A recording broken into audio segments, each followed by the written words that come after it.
Being a musician. Yes. What's up, everybody? This is Being a Musician podcast. I am your host, Flint Blade, and today in the studio we have Penn, all the way from Hawaii. Will you sing a song for us? Sure.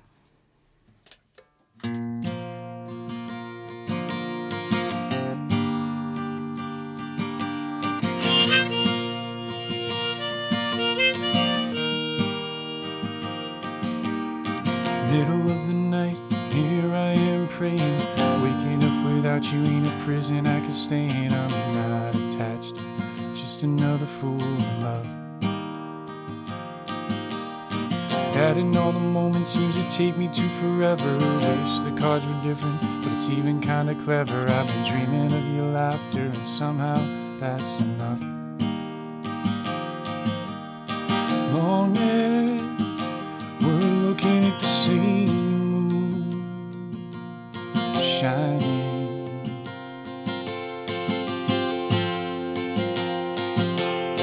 long as we're looking at the same moon shining,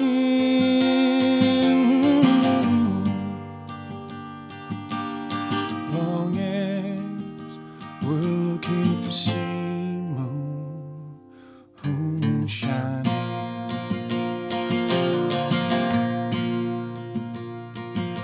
Our connection to each other is a bond that can't be broken. My devotion is an ocean and most don't want to swim in. I'm not depressed, just a heart beginning to beat.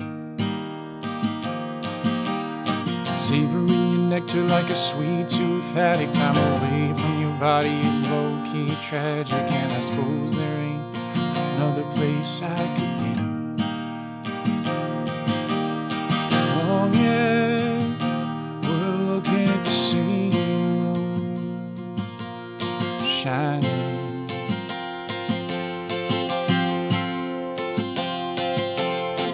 long as we're looking at the same moon shining, whoa. Long as we're looking at the same moon shining.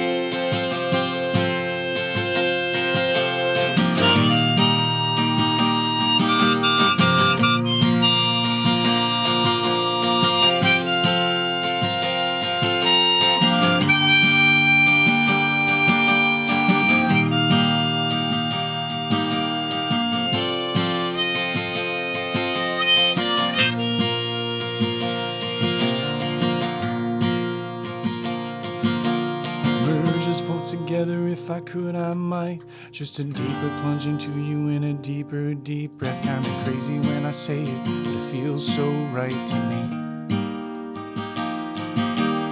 Your muses are amazing and your potency is precious. In your hips and your lips, the pounding in your chest. You and I might be falling more and more into me.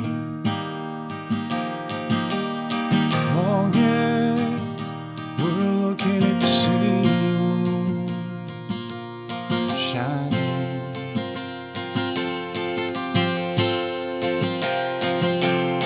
long as we're looking at the same moon shining, whoa.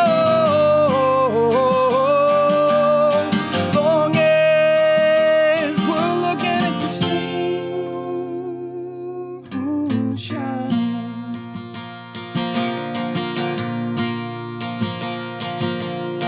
long as we're looking at the same moon shining.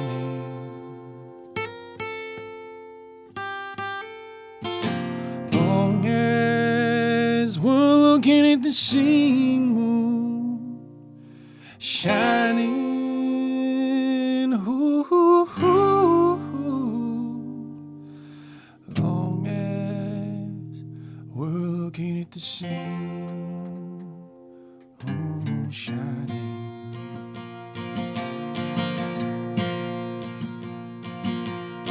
Middle of the night, here I am praying, waking up without you in a prison I could stay in. I'm not attached, just another fool in love.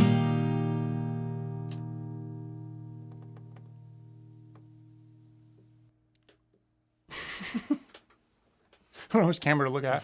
All right. Beautiful song, bro. Oh, thanks so much. Very nice. When did you write that? I guess I would have been, I think it'd be October.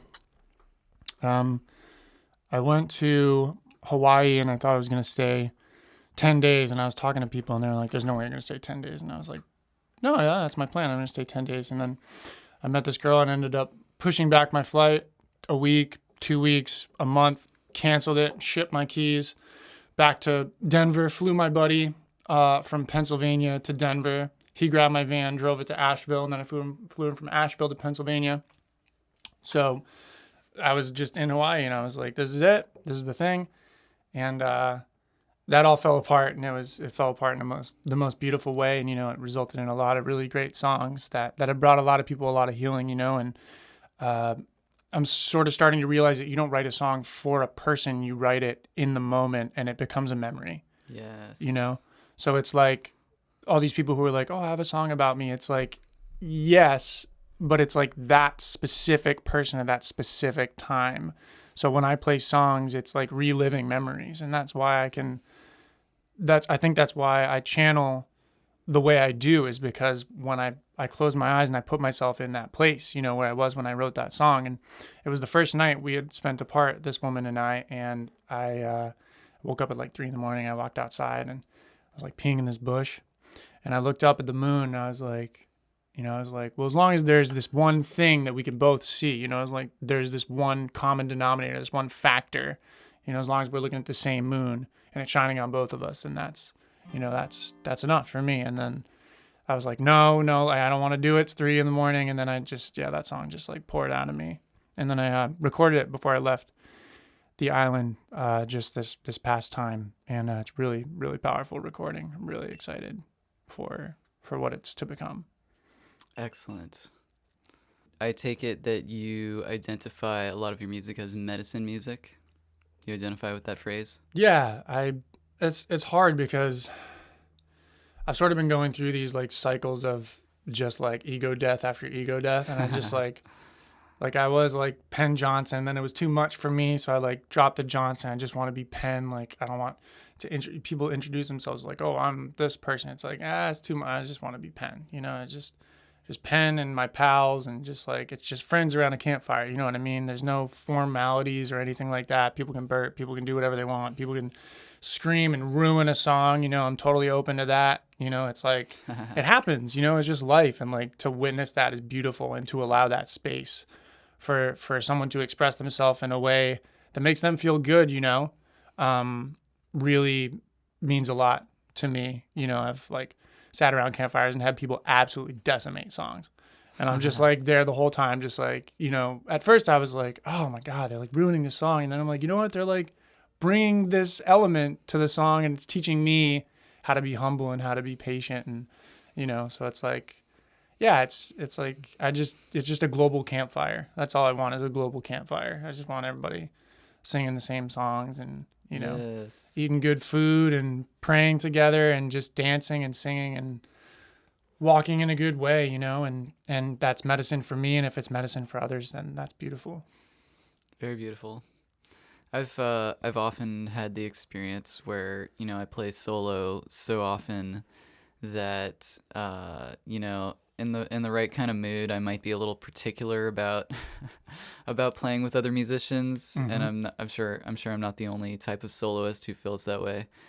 But after so many years of being a solo musician, I've just learned to accept and appreciate what people have to contribute, and just realize that whenever I'm collaborating with people, we're coming up with something that is beyond the two of us, ideally. Mm-hmm. It might be kind of annoying if I'm playing with someone who's completely in their own head, and they're not maybe so aware of like our conscious contribution together. But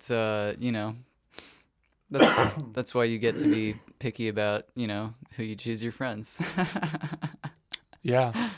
I've also had moments at festivals where people will be like, like drunkenly singing along, and it's like way out of key or way out of tune. And I'm like, you know what? If it's serving this person, then I sat with ayahuasca for the first time, and what she told me was, why are you so serious all the time? Why are you so worried? Just like have fun.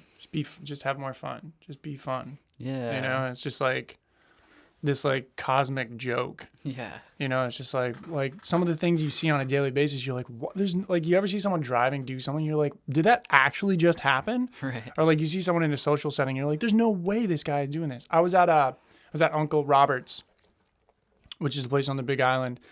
I just opened for Mike Love there. And but it was like a few days prior, I was there getting a smoothie or something, and some guy was like getting like a bagel, with like salmon on it or something. I don't know. It was this big ordeal, and he sat down at the table, and I don't know if it was like his wife or mother like said something like really easy. You know what I mean? He was like, why do you have to make it this big thing? Like, I'll just get another bit. I was like, there's no way this is happening in public right now. I was like, this is hilarious. It's like, this guy is actually doing this. It's like yelling at his mom. Yeah, it's like, what? It's crazy. About a bagel. And it's like, it's something deeper than that. It's something like some wound or trauma that just like hasn't been healed yet. But it's like, to witness that, you're just like, wow.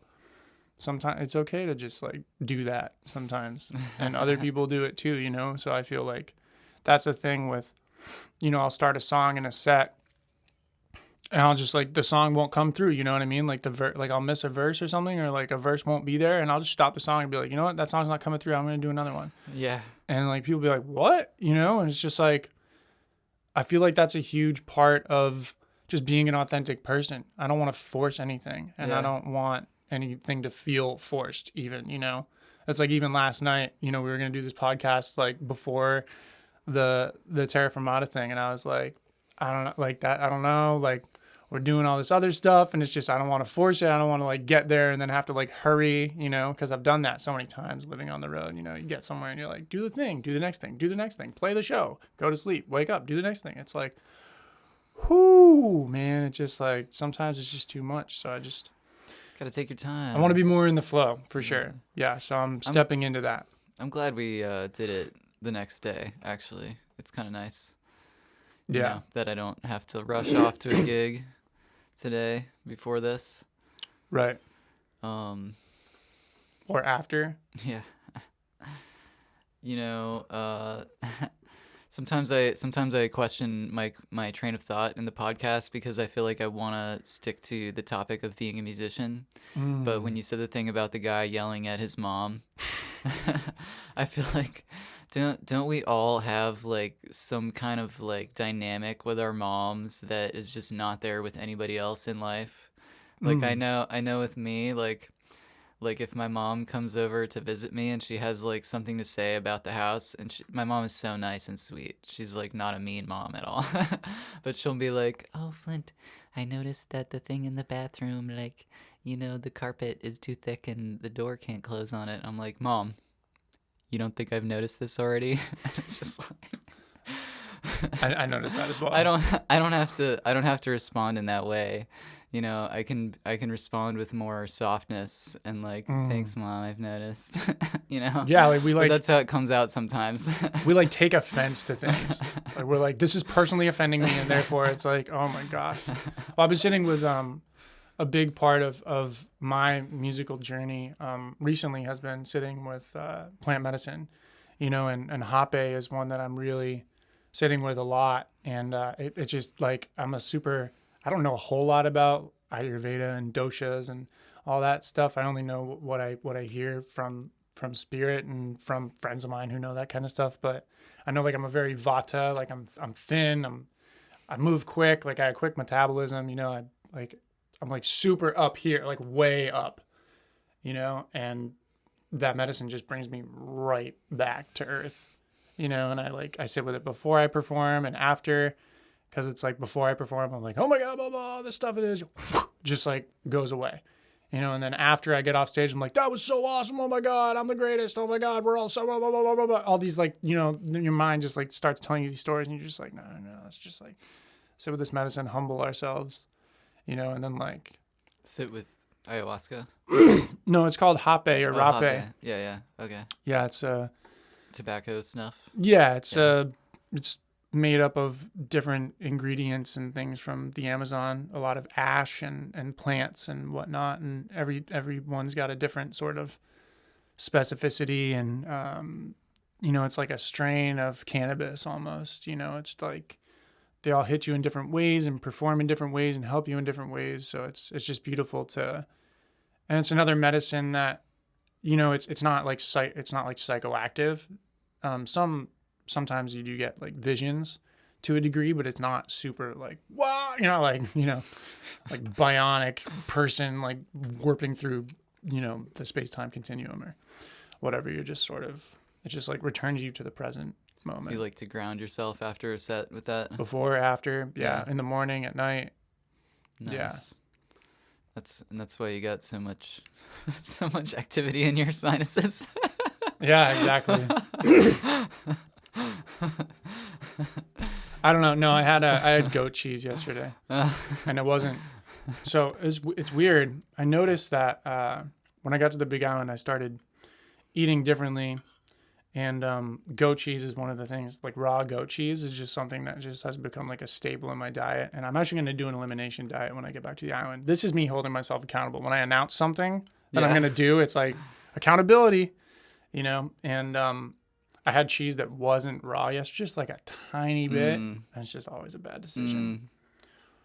Raw, unpasteurized cheese is the way to go, people. If you're going to eat cheese, that's the way to do it. You had goat cheese that was not raw? Yeah. But it was still goat cheese, but it wasn't raw. Well, the raw stuff is just, oh my God, especially when it comes to juice. I mean, I'm not really going for like raw milk, but raw coconut milk, raw juices. When you taste the difference, it's like you never really want to go back. Yeah, my friend Kat from the Freedom Family BaM was like, I had this like juice or whatever that I was drinking. She was like, that like if it's pasteurized, it's pretty much garbage. And I was like, oh crap. She was like, it's mostly just sugar. When you were drinking juice? Yeah, I was just drinking some really nice organic, She called you out about it? Yeah, well, it was great because she was like, yeah, and then I looked it up and it says like in the process of like sitting afterwards, it loses like 70% of its nutrition. Yeah. And then like a short while later, it loses 80%. It's just like, that's ridiculous. I think the sugars are also altered when it's pasteurized. I think the heating of the sugar turns it like a little more cracky and a little less ital, That was an interesting spectrum. But I feel like if I see someone drinking juice, I'm usually just gonna let them enjoy it, and rather than interrupting their experience, I'm not gonna bring up my opinion about food until someone is like offering it to me, and then I feel like the need to explain, why I might decline, But most of the time, I just try to like be graceful and let people enjoy their flow. Yeah. Well, right? we're good enough friends that she was like, Word. She was like, I know you're doing this because you think it's good. Let me just drop in and tell you that it's not. And I was like, all right, okay. So I pretty much stopped drinking juice after that. I don't talk about being a musician. Now we're talking about juice. Maybe we can. Well, I don't know if I have anything to juice, but yeah, we'll do some juicing together sometime, bro. If you're gonna juice, I highly recommend not drinking straight beet juice. I'm not a fan. It will hurt. Man, I was doing this juice fast with some guys I was living with on the Big Island for a minute, and I had like straight beet juice, just like a tiny sip of it. Ruined my day. Ruined the next few days. Like my throat was just like so raw. I was just like, there's no way. Yeah, I get a little bit of the throat stuff from the beet juice. I love to juice apples, pears, lemons, ginger, celery. Celery. I really like fruit juice. Mostly I'm like a fruit juice kind of juicer, but I love ginger apple lemonade. That's like That's awesome. That's where it's at for me. Strawberry juice. Don't get me started. It's hard to juice strawberries. Well, yeah, I mean, I really only get that stuff from like a fancy juice place. Right. I don't juice.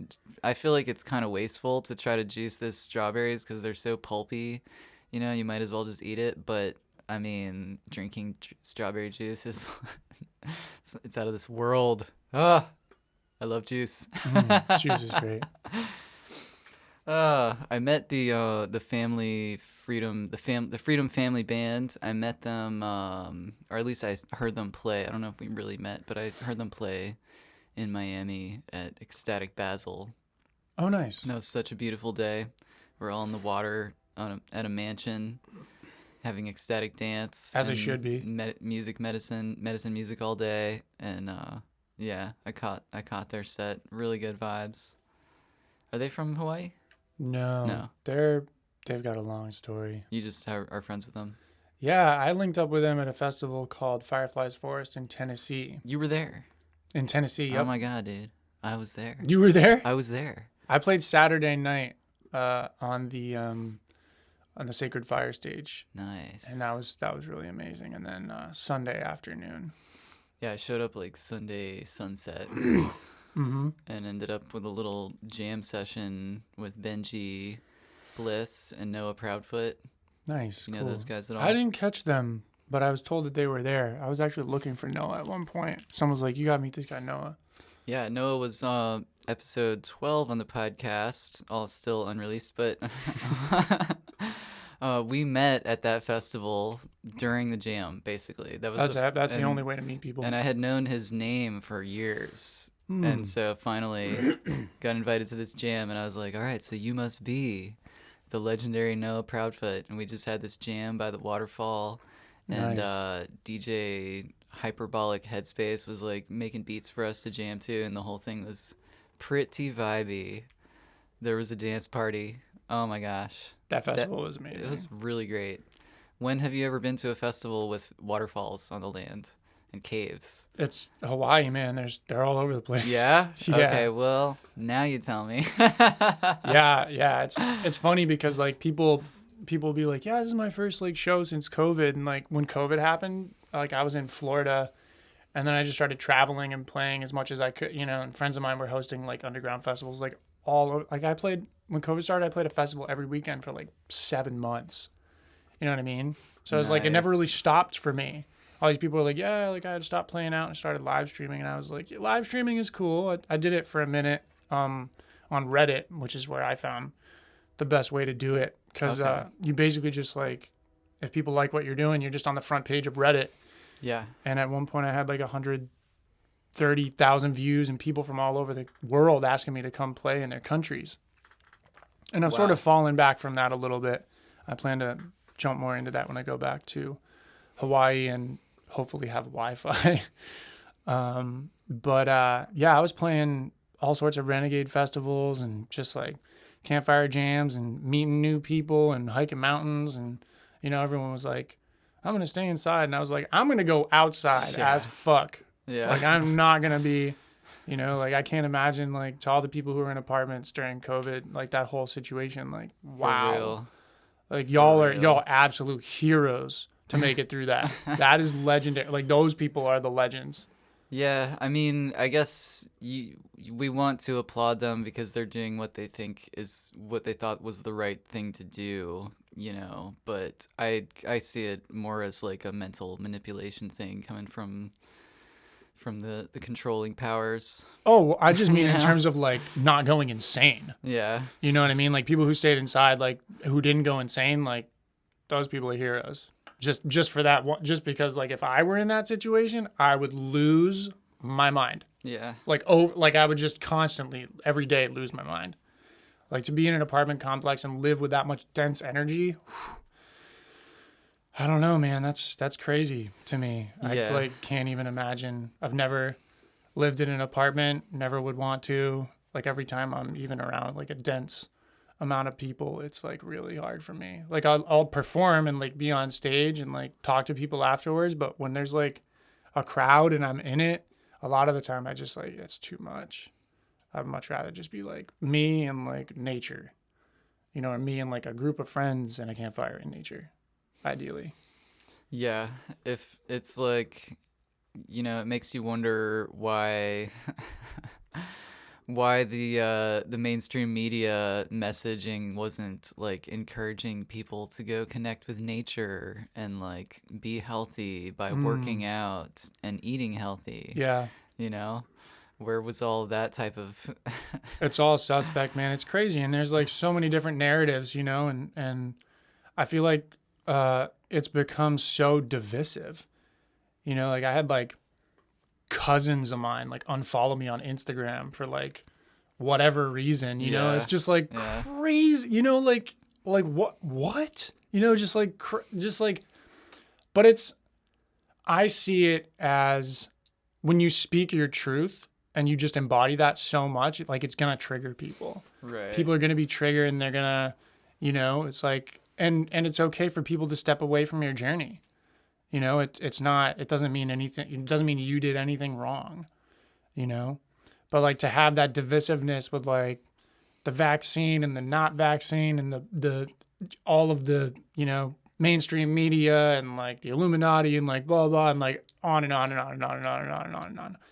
It's like we have all these stories that we tell ourselves. When it comes down to it, like if everything just like shut down, like, would you be okay? Like, would you know how to find food? Would you know how to grow food? Would you know how to connect with people on like an intimate level and like talk with your community and sit with your community and like be in that space with those people, regardless of like all your backgrounds and all your traumas and all your triggers and all that stuff? You know, it's like that's at the core, you know. And I feel like we've stepped away from that so much by just the music we listen to, the foods we eat, like you know, you like, I walk into a gas station and I'm like, what is this? Yeah. Like, what is this? This is like a microcosm of what's happening in the world, what people are eating. You know, like I'm in a supermarket. Sometimes I hate supermarkets. Sometimes you find kale chips at the gas station now. So, you know, Shout out to the gas stations that are the woke gas stations.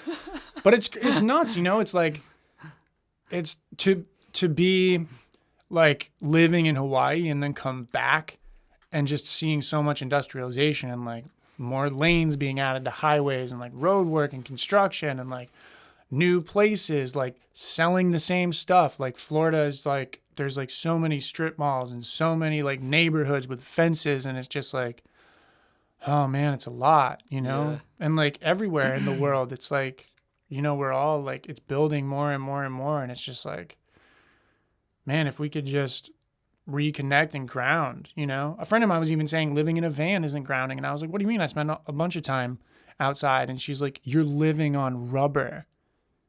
You're not sleeping on the earth. And I was like, oh, fuck.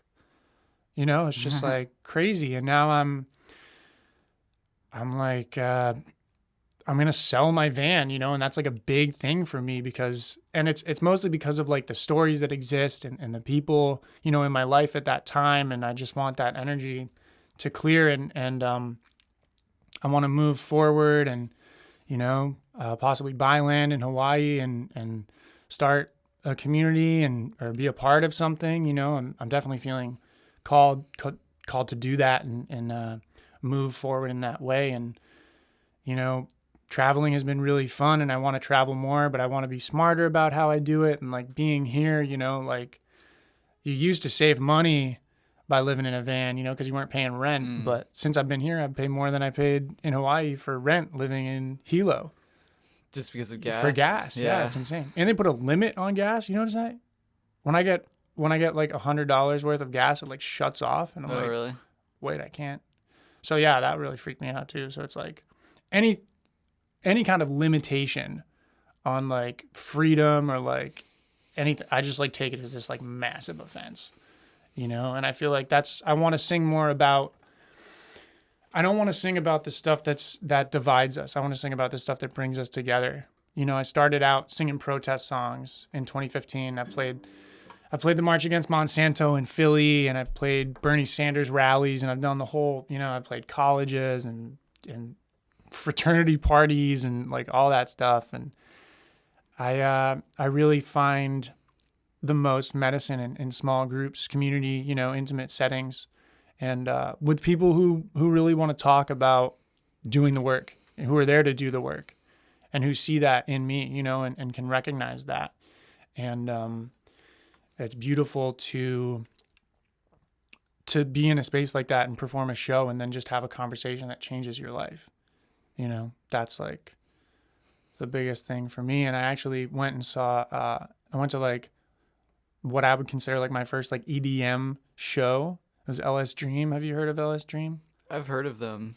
He's a great dude. He's older dude, he's been doing it for a minute, and he's just like, he really, for someone who other people come up to after a show and say like, that was really healing, like this thing you talked about, having a conversation like that, to have that happen with him, was like to be on the other side of that spectrum and have that from a music genre that I don't necessarily resonate with or didn't, like just blew me wide open. Yeah. I was just like, whoa, anything's like, collaboration is a thing. We need to bridge these genres. And like, that's all I want to do now is just like, if I can have the lyrics of the words that I'm saying, and channeling from spirit be a part of ecstatic dances and EDM shows, across the world. Yeah. With other people. That's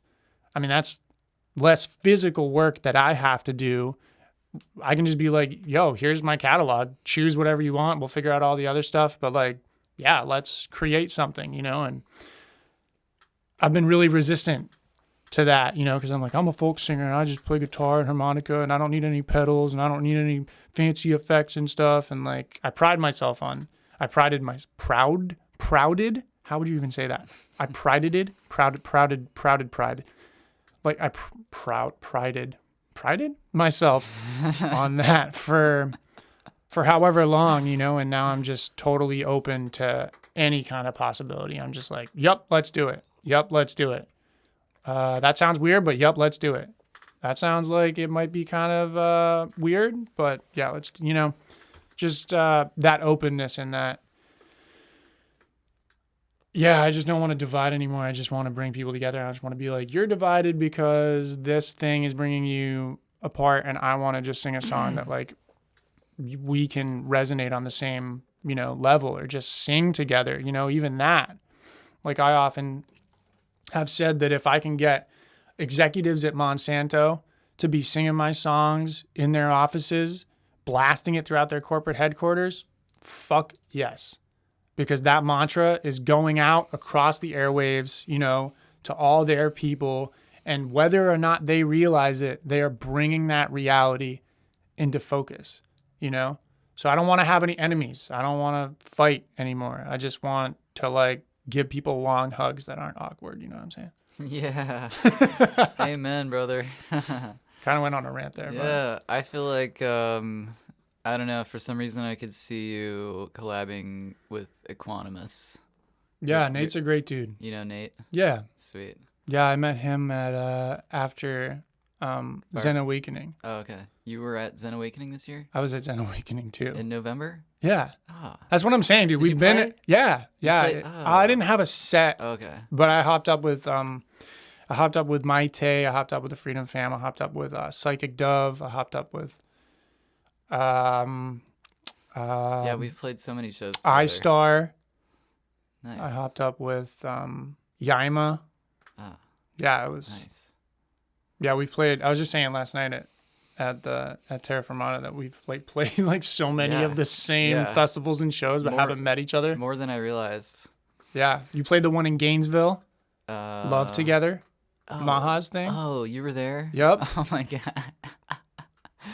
I can't believe it. Yeah, it's wild. It's crazy. Well, that just makes me really glad that that you came down here, man, to play in my town, and we were able to connect like this. Yeah. Sometimes you gotta do a little elbow grease to make it happen. Definitely some legwork. Yeah. And friends connecting friends. It's like I've been. It's really weird because you wouldn't think that I'm. You're like, this guy probably just like lives in the woods, and just like doesn't do anything with people, but I'm like working on building a following on TikTok to basically just with the intention to get people outside and do more wild, weird, authentic, crazy stuff. Yeah. And I posted this video about living in my van and like, yo, if anybody has a place, like, let me know. And it's just like 400 or 500 comments from people across the country and even in other countries who are like, someone's like South Africa. And then someone's like, how's he going to drive to South Africa? And then people are, but it's just like, yeah, I got 20 acres. Yeah, I got 15 acres in New Hampshire, California, Oregon, Washington, wherever. Come hang out. Come show up. Let's campfire, music, jam, smoke, mushrooms, like all of it. Yeah. It's just like, that's amazing to have that kind of platform support you like that, and I really feel that by just embodying my truth, I'm inspiring other people to do that. That's all I want to do is like inspire other people to inspire other people. One of the most inspiring and greatest things that's ever happened to me was I entered a poetry contest at my college, and I didn't win, but the person who did win messaged me and said, hey, I won this contest because you inspired me to enter it. And I was like, I entered that contest and didn't win, and that's awesome. You know what I mean? Like, that's beautiful. So, yeah, to have people who are inspired by what I do to do more, is, I just want to keep doing that and not be attached to that, but just live with that in mind, with that intention to just get people out into nature, get people connected into community, into the ground, and just, showing up for themselves and for their communities, for their family, for their partners, inspiring men to really be authentic and communicate effectively, because for a long time I didn't do that. And I know I see where it got me, and I feel like all of that is so important. Like, and the ways in which I don't show up in songs, and then I'm repeating those mantras to myself, so it's like going back to the medicine music, it's really just mantras to myself that other people find ways that they apply to them, and that's what's best about it, is that I'm really just singing and putting that into the atmosphere and into the multiverse, that intention. And by doing that, it's inspiring people who I might not even know it's inspiring. Absolutely. And you're doing the same, we're all doing that. And I feel like that's such a beautiful mission to be on, and it's easy to get sucked into the suck, like, oh, this is not happening, or this video isn't performing well, or no one's seeing this, and blah, blah, blah. It's like, you never really know what's happening. Yeah. Yeah. So I find a lot of hope in just knowing that I'm doing what I'm here to do, serve a purpose. Well, I'm glad you're doing it, man. And you too. Thank you. I liked your song, Step Into Your Power. Yeah. You want to say anything about that one? Yeah, so I was in Denver, Colorado, and a buddy of mine and me were talking. We're like, there's no song for men's empowerment. There's all these songs for women's empowerment, and it's beautiful and it's amazing, and the divine feminine is rising, and like, fucking thank whoever, God or source or spirit, thank whoever's up there being a part of that, and thank you to all the people who are bringing that reality closer, because it's long past time that we were all seen as equals. And we were like, well, there's no song for men's empowerment, and I heard this statistic at one of these men's circles at a festival, and it was like, 70 to 80% of the suicides that occur are men. And I had that blew my mind. And I was like, that's crazy, we got to do something about that. So my buddy was like, well, all we got in terms of men's empowerment is like NSYNC and Backstreet Boys. So let's write something that brings that reality a little bit closer. And it can be applied to women too, It's just inspiring people to step into their power and take back their power and just live and work and, be with integrity and show up for themselves and others in the way that the world deserves.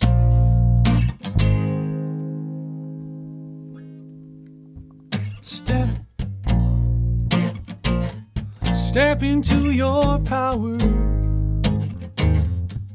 I said step into your power. You are a king,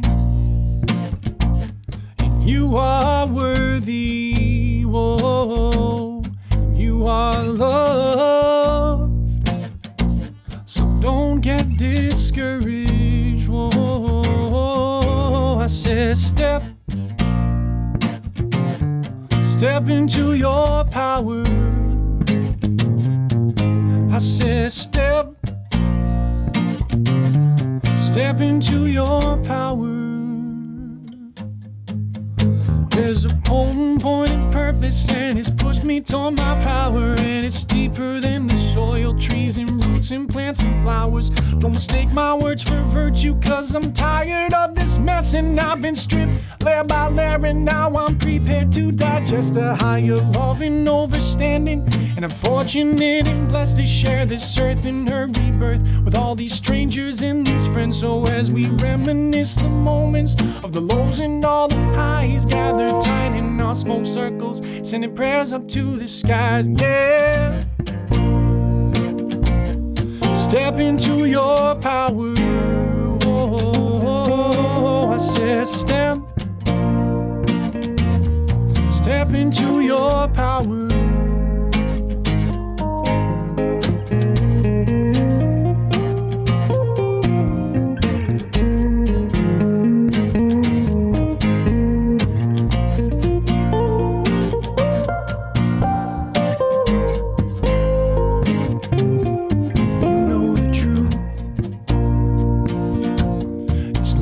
Inside you, oh, elders of old, they're here to guide you. Yeah, I said step into your power. Oh, I said step into your power. Oh, I said step into your power. Whoa, I said step into your power. Whoa, burdens we bear, inherited way down, yeah, and let it move. Release and pray now, yeah. I said step into your power. Oh, I said step into your power. Oh.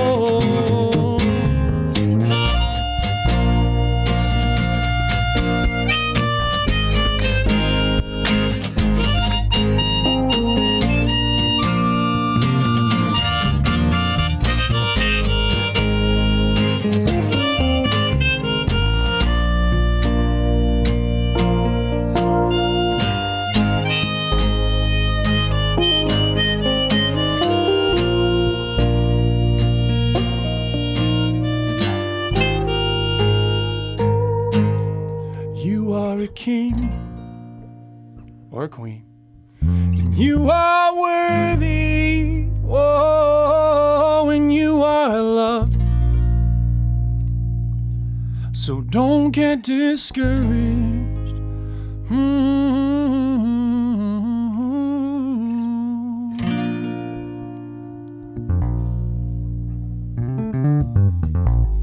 Yeah, that's so amazing. The funk is real. We've never done that before, for the record. That was one of those moments Flint was talking about. Thanks for letting me sit in. Thank you, and you're welcome. Yeah, cool song, man. Thanks. I like songs of empowerment, you know, because I feel like lifting people up and allowing people to believe in their own power is important. Huge. You know, with so many forces that seem to be trying to keep people down, keep them docile. You know what I'm talking about. Fluoride in the water and shit. Yeah, man, it's crazy. There's so many things, and I mentioned I started writing protest songs in 2015. Well, in 2014, I graduated. I went to college, graduated with a degree in creative writing and environmental studies, which is basically like having a piece of paper, to wipe your butt with in some cases. And I was living at home for, like 3 weeks. My parents just drove me nuts. I was just like, absolutely not. And my buddy called me. He was like, there's this opportunity to work in Northeast Pennsylvania with a new nonprofit that's opposing shale gas fracking, working with impacted landowners. And I was writing for a company called Inhabitat, which was like an environmental news magazine. So I was their like frontline fracking guy. So I would write articles for them and take pictures and sort of just be like, I guess like technically undercover-ish in Pennsylvania. I'd wear like plaid and like jeans every day, and like I had short hair, and I was like the writer, and we would do workshops and bring people out for tours of the drilling. And I was noticing that the poems and stories I was writing weren't reaching as many people as I wanted. And then I just started writing more songs. I started writing songs about the experiences of these people from my perspective, and it really, the amount of corruption that I saw, was insane. Like, you would literally be in a place, they would have these open houses where they would go and they would talk to the people, and they would say, like, this is the pipeline we're going to bring in, this is all the good it's going to do, and these are your jobs it's going to create. And it would be like, there would be like cue cards, you know what I mean? Like, if someone asked a question, they would have a cue card response. So our job was to go in like undercover, basically. It sounds cooler than what we would just go to these meetings, and we would just like throw them off.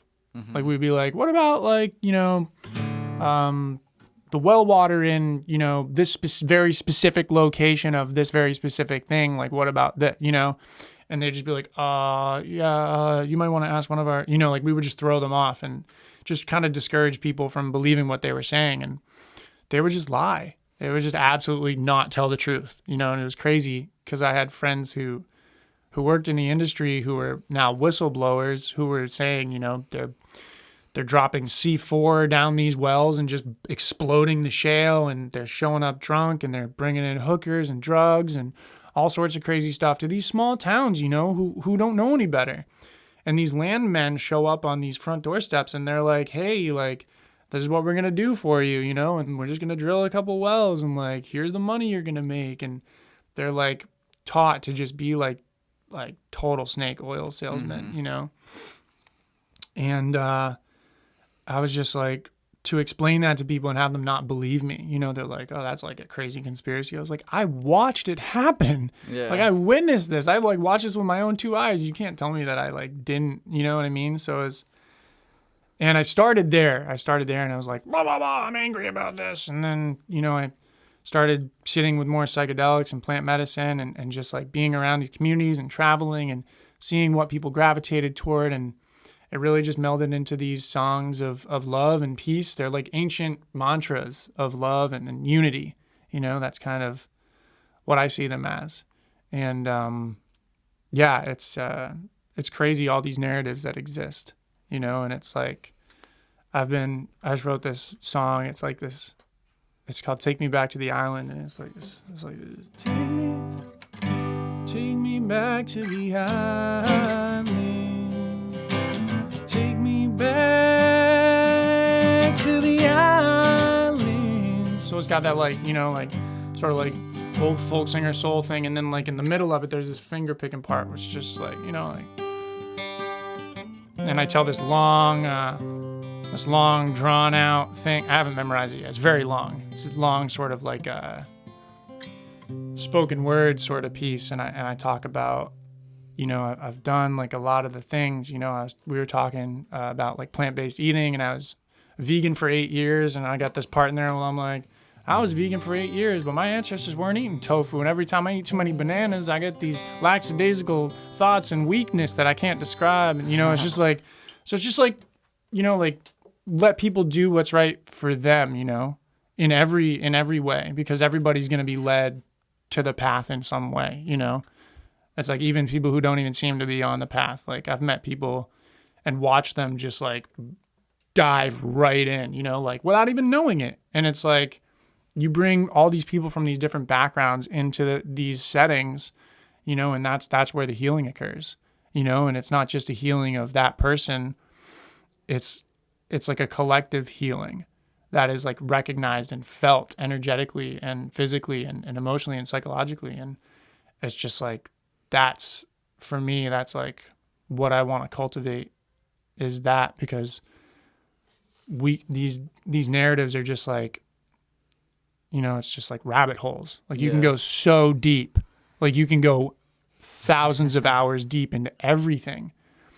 And it's, I think by just inspiring people to just be better people, it's like, that's like, to me, what makes the most sense. If we can just put those little mantras in their ears so they're basically saying them to themselves and praying without even knowing it. Right. Like write a song with a lot of lyrics that are conscious or, well-meaning, and then write a catchy chorus that brings them, to that mantra. And they're just like, yeah, I like that song, take me back to the island. And they're like, they start listening to other stuff and it's like, oh, same moon shining. And then it's like all the other stuff in there. It's just like, by the way, this is what you're actually singing about, It's like those videos.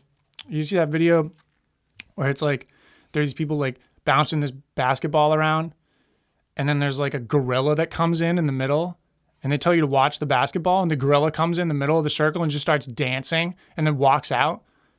And then they're like, did you just, like, when you watch the video, they're like, watch this video again and see what you didn't notice. And you're like, what? That was definitely not there the first time. And then they play the first video and there's this gorilla that comes in, but you're so focused on the basketball that you can't see you don't even see the gorilla. Yeah.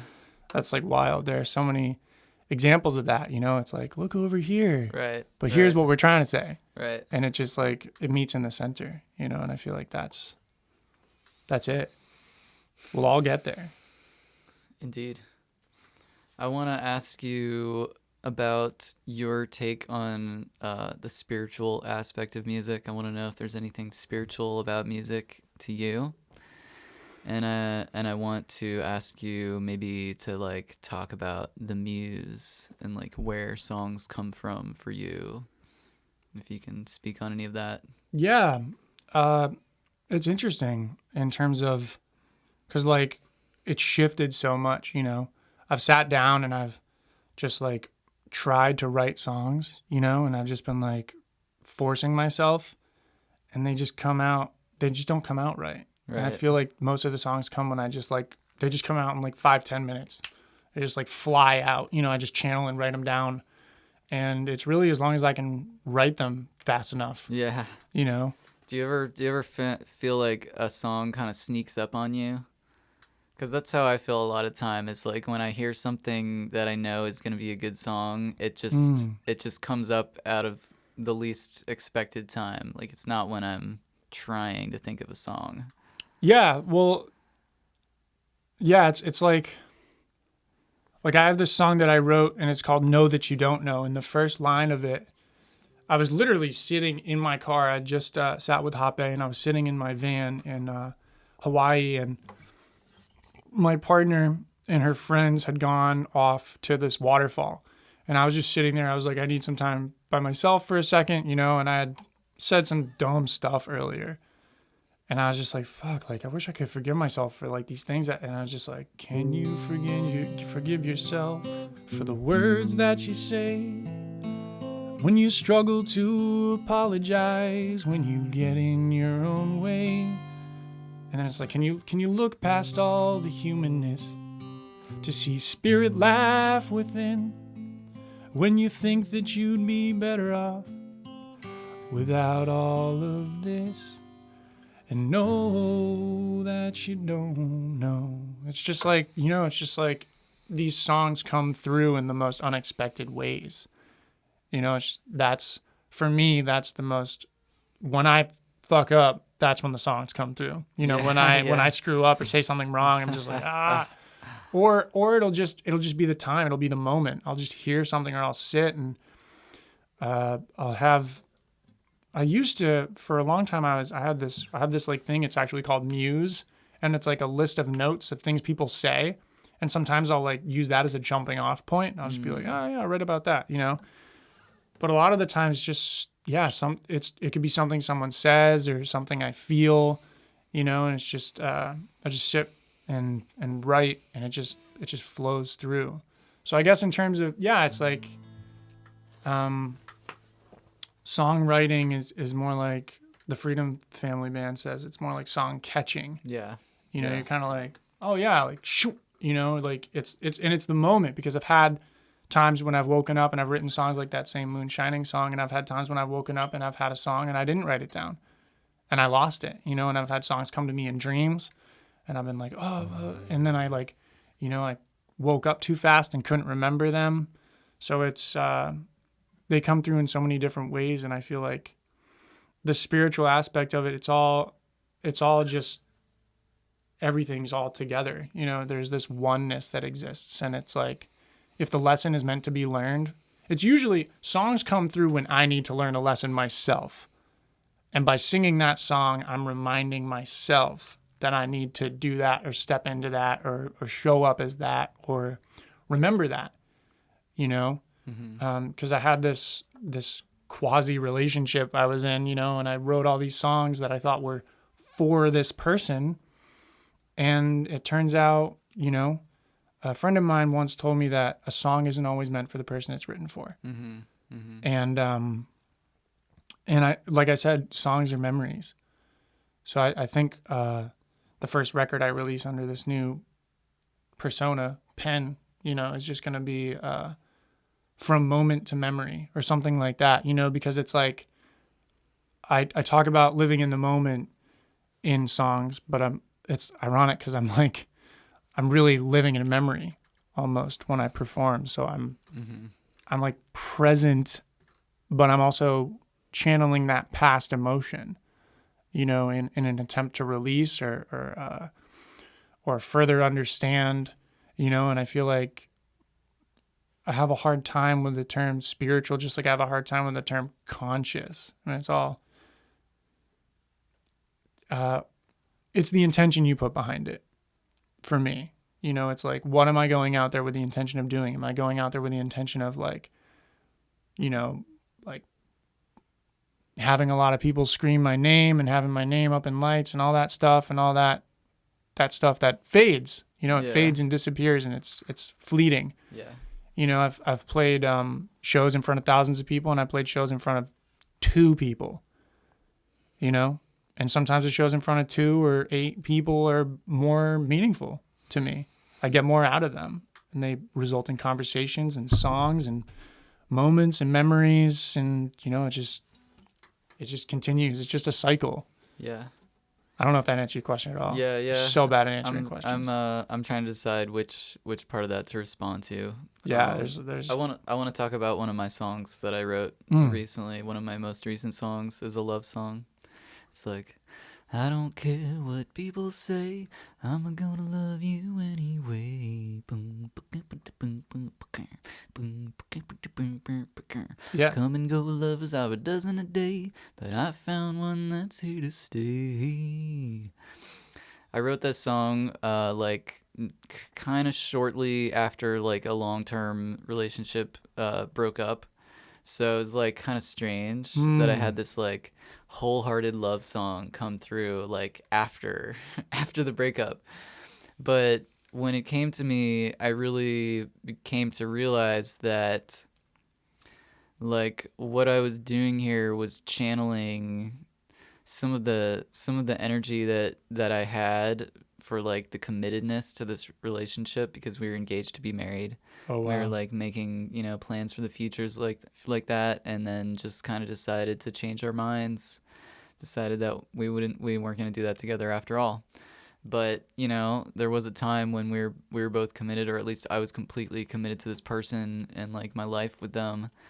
And when the song came through, it was not at all like me like missing her. It wasn't like, oh, I want you back or anything like that. It was completely accepting that it was over, but it was also realizing that I wanted to own like myself in like the bravery of being willing to commit in that way. Yeah. And so I like singing the song because it just there's something about me that gives me a sense of strength, you know. Just I guess just honoring myself for that willingness, and that maybe there's still that type of willingness in me, in a more broad sense. And everyone is going to hear that song and take it their own way. You know what I Right. mean? It's like the universality Yeah. of a love song is so beautiful. I like to think that there might be people in love that will sing that song together and have like a happy moment. And Right. actually, that's already happened. I was singing that song for a couple people that were friends of mine, and they were it's so in love, and I could just see it in their faces, and they're dancing right in front of me, and I'm singing that song to them, and it was just such a beautiful moment. To serenade your friends is, and when they sing along, man, there's nothing better. Yeah. There's nothing better than singing the same song together. It's so funny because, I wrote this song. I wanted to play it, but it's not going to be the time because I do want to promote this new song I'm about to release soon. It's been a very long process with this song, but this one that I wrote it just starts out with this like, I never finished learning what love is. New iterations by the day. Sometimes the things that seem most perfect are destined to fall away. And it goes on to say, just like the main, I think, takeaway is like, it's called reshuffle. And it's like, oftentimes we're blind to new beginnings. Don't be afraid to reshuffle your cards. And it's like that, oh my God, there was all these things that we wanted to do and all these, you like, after this quasi relationship ended, I was like, I lived through that whole relationship. In my mind, we got married, we had kids, we did all that stuff, in my head. Like I lived through that entire scenario over and over and over and over and over and over, I'm like convinced myself it was true. And it's like, if it's gone in an instant, for whatever reasons may be, cherish the seedlings you've sprouted and channel it all into creativity. Just like learn from it, write about it, share it with people, so that when other people are going through a similar situation, that song is comforting to them, So it's like, that's when a song, the universality of a song, when someone can hear a song that you wrote and apply it to their own situation and it can heal them. That's the point, right? Praise be to the almighty source of everything. That's the ticket, Yeah. Like I listen to these old John Denver songs and I'm just like blown away. I'm like, wow, it's just like some of these songs are just like, so, I'm trying to think of one off the top of my head, but there's just so many. I just like cry to John Denver sometimes, just like the idea of leaving someone and having it be the best thing and, like coming back feeling, coming back to yourself, coming back to the farm, coming back home, from being on a long time away, and it's, it's just beautiful to see what people create. And those old musicians have a lot of inspiration for me. Townes Van Zandt, Blaze Foley, Todd Snyder, John Prine, like John Denver, James Taylor, Cat Stevens. I was going to say, I think James Taylor has some of the most universal songs that just probably reach a lot of people. And his songs are so specific. Yeah. They're like, if you listen to him talk about his songs, like they're very specific moments or things that happened. Yeah. So it's like, it's crazy. That's wild. And people I have a few songs that sound James Taylor-esque. I do a lot of finger picking and stuff, and it's nowhere near He's like 9 frets down. He's like, my hand is like this big, you know. And Yeah. like, but that's definitely someone whose music I resonate with a lot and who I listened to a lot growing up. Yeah. I haven't really heard a lot of James Taylor. Whenever he first came on my radar, I thought he just sounded kind of like old and corny or something, you know, but then I've just heard a couple songs, especially people doing their renditions really nicely, and I've just sat and like listened with my eyes closed and just start crying. Not in like a bad way or anything, just really, you know, just really connecting with the music. Yeah, definitely. Sometimes it's nice to cry, right? Absolutely. Yeah, I wish I could cry more. I have, it's funny because a friend of mine was saying, I was telling her I couldn't cry, and she was like, you cry through your songs. And I was like, damn, that's deep. Yeah, yeah. That's nice. Do you ever listen to the Lex Friedman podcast? He's a pretty popular podcaster. He mostly interviews like tech and like science people and like astronomy type of people, but recently his most recent episode was a producer named Rick Rubin. Oh yeah. Apparently was involved with like the Beastie Boys and like a million other like heavy hitters, Kanye West, like all through the ages he's been involved with big names. And Lex talking to Rick was one of my favorite podcasts that I've listened to, especially since it's not even like a music podcast, but they're like listening to all these tracks that Rick produced and, you know, talking about the recording process and hearing Rick's take on things. Just really, he's like on the level. He's like one of us. You know what I mean? Well, I listened to a podcast with him and but I want to tell you more about Rick. Yeah. Before we Keep going. They were saying Rick was really saying about inspiration, about how he considers that every person has an antenna, and the inspiration is coming from a higher source, and the information, the inspiration is just being broadcasted, and you know, an artist is just someone who has the willingness to open and receive and transmit the reception, you know. And I feel like that's like exactly just how I've tried to put it so many ways. A lot of probably people would. Yeah. Would you resonate from that? Yeah, definitely. And I feel like knowing that there's a time for everything, you know. And I've been doing this a minute, and I've had many moments in songs that I was like, you know, like this is gonna be it, like this is gonna be the thing, you know. And it's like having that expectation is just so dangerous. Yeah. And it's like having that expectation fail often brings in more songs, you know, to the point where it's like, well, if this actually worked out, I wouldn't have all of this. If this relationship worked out, if this, you know, gig worked out, if things were different, then then this piece wouldn't exist, you know. And I was reading My Human Design, and it was basically saying that the words that I'm saying and the messages that I'm bringing are kind of like ahead of some people. So that's why it isn't quite clicking, because those antennas aren't tuned to that frequency. And it's not to say it's better or worse. It's just different, you know? So it's like the stuff I'm singing about is becoming more and more recognized, you know, as time goes on. And I see it in my life, you know, when I play for people and they cry or they, you know, they close their eyes, and I can just see them just like have a whole journey. You know, it's like to bring that to the space, to facilitate that experience for someone is like so beautiful. Absolutely. Yeah.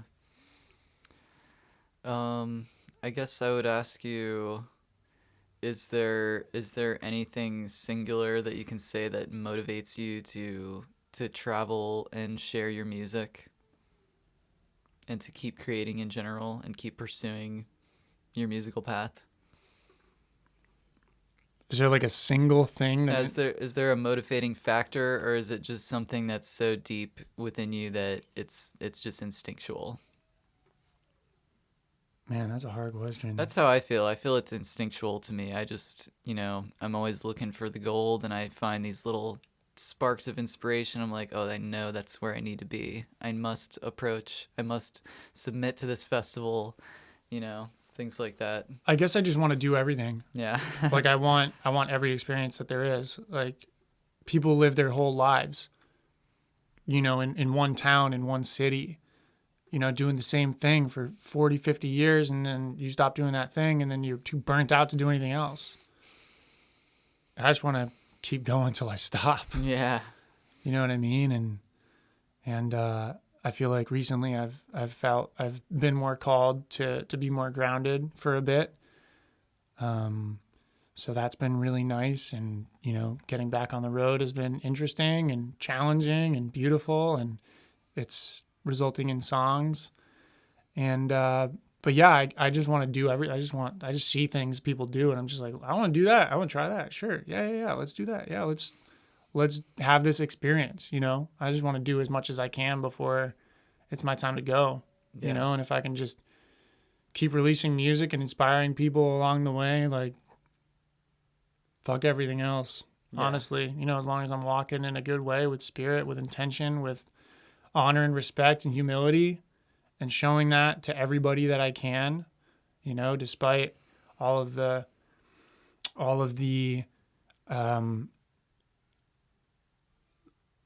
I guess temptations to put myself before others, this ego mind, and like see it as a contest.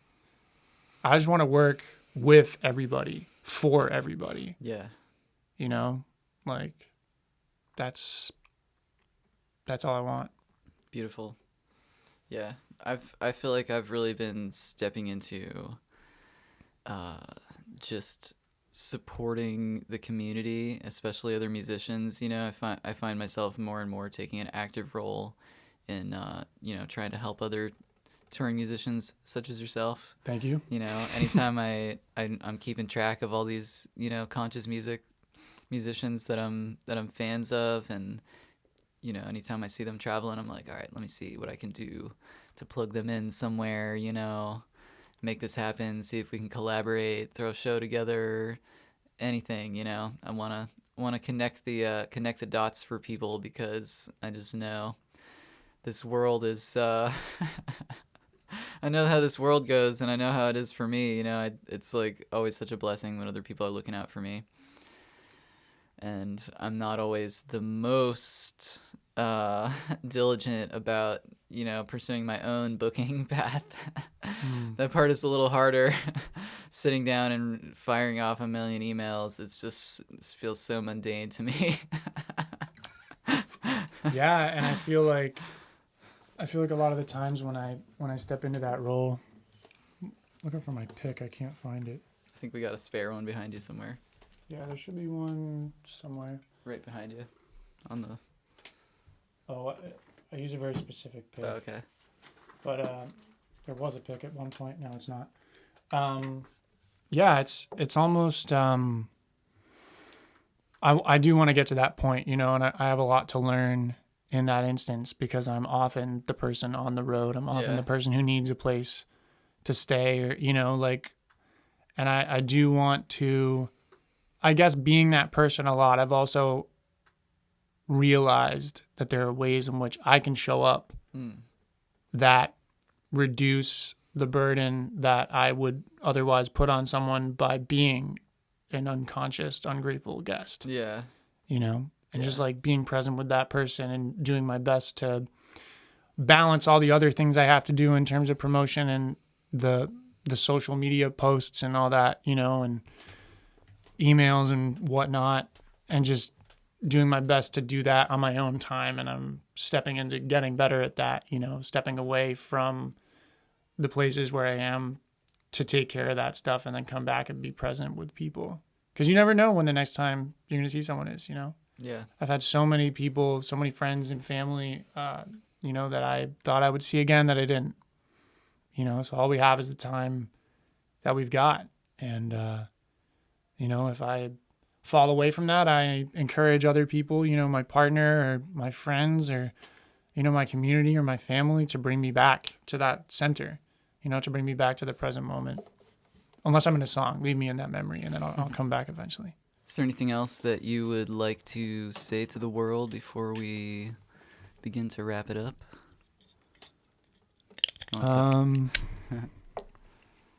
It doesn't matter.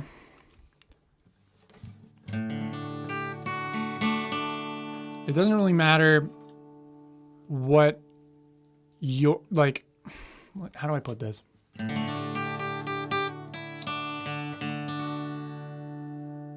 Forget about everything else other than intention. Just as long as you're living with intention and your purpose, everything else is just a projection or a reflection. And, remember that accordingly and use it to write a song. Beautiful. Or tell a story. Oh, and treat women with respect and don't be a dick. Always. Yeah. Treat your friends and family with respect too.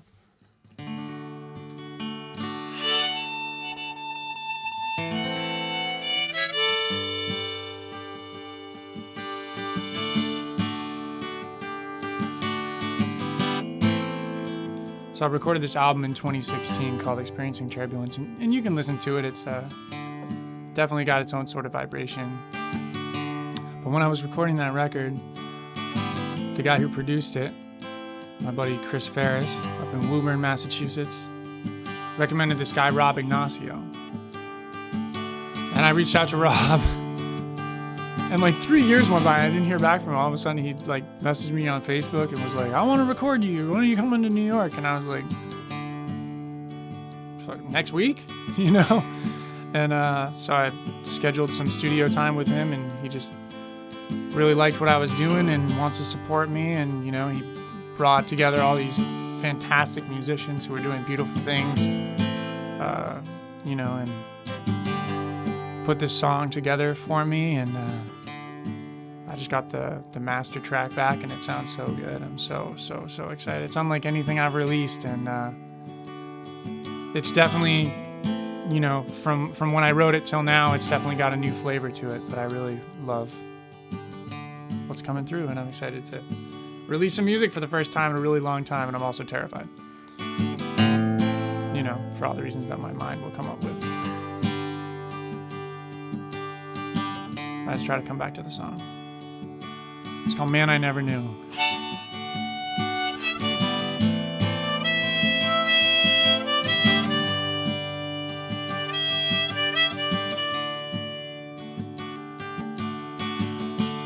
Now I see through these eyes, the man I never knew.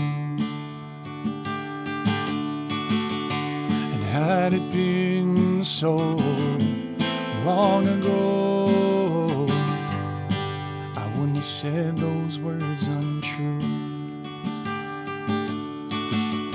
And when I think that I'm there, I always crawl back through. Though happiness can be impaired, it waits to be renewed. Oh, it waits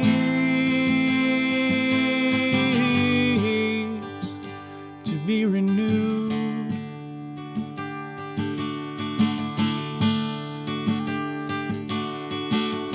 And now I hear through these herbs a voice of sacred song.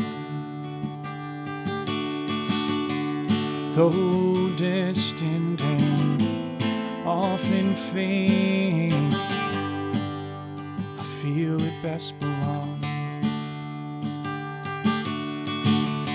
Well, I've been misled by this mess, a mindless marathon. Snap me back to the moment I seem gone. Oh, whenever I seem gone.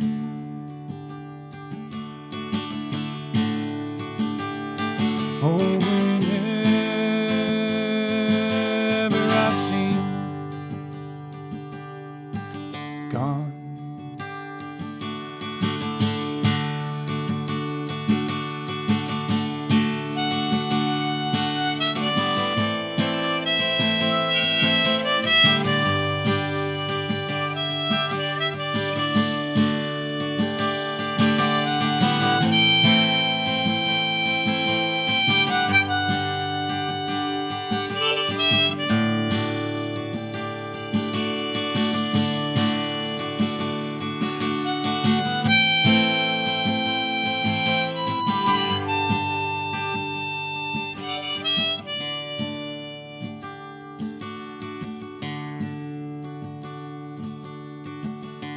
Well, I'm no fool, but I fail to focus when I stare too hard.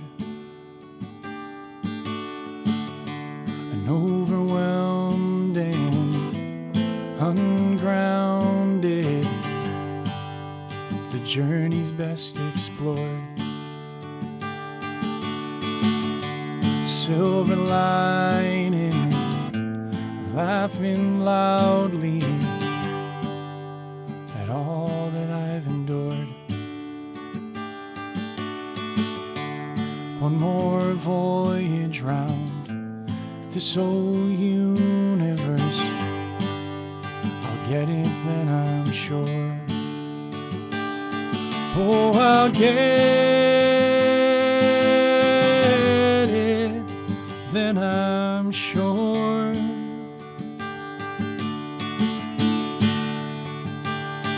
Oh, I'll get it then I'm sure.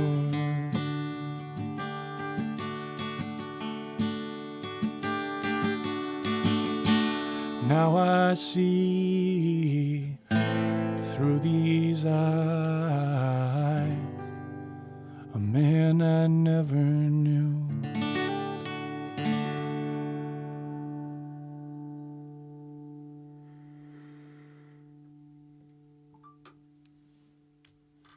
Thanks so much for coming on the podcast, bro. Appreciate your time and your space, your energy. Thank you. Many blessings on your journey, and aloha to you, sir. Aloha, mahalo.